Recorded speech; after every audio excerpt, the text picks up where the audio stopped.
Estriktong patnubay at gabay ng magulang ang kailangan. Maaaring may masiselang tema, lengguwahe, karahasan, sexual, horror o droga na hindi angkop sa mga bata.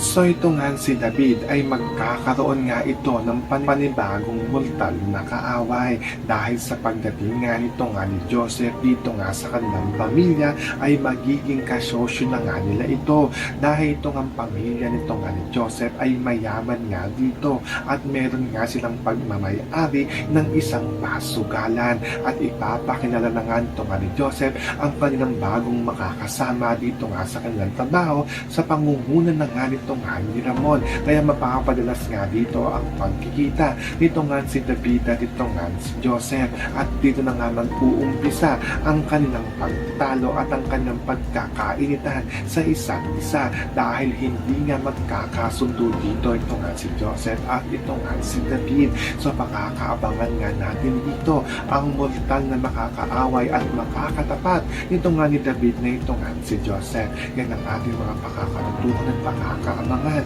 dito nga lang sa FPJ's Batang Quiapo.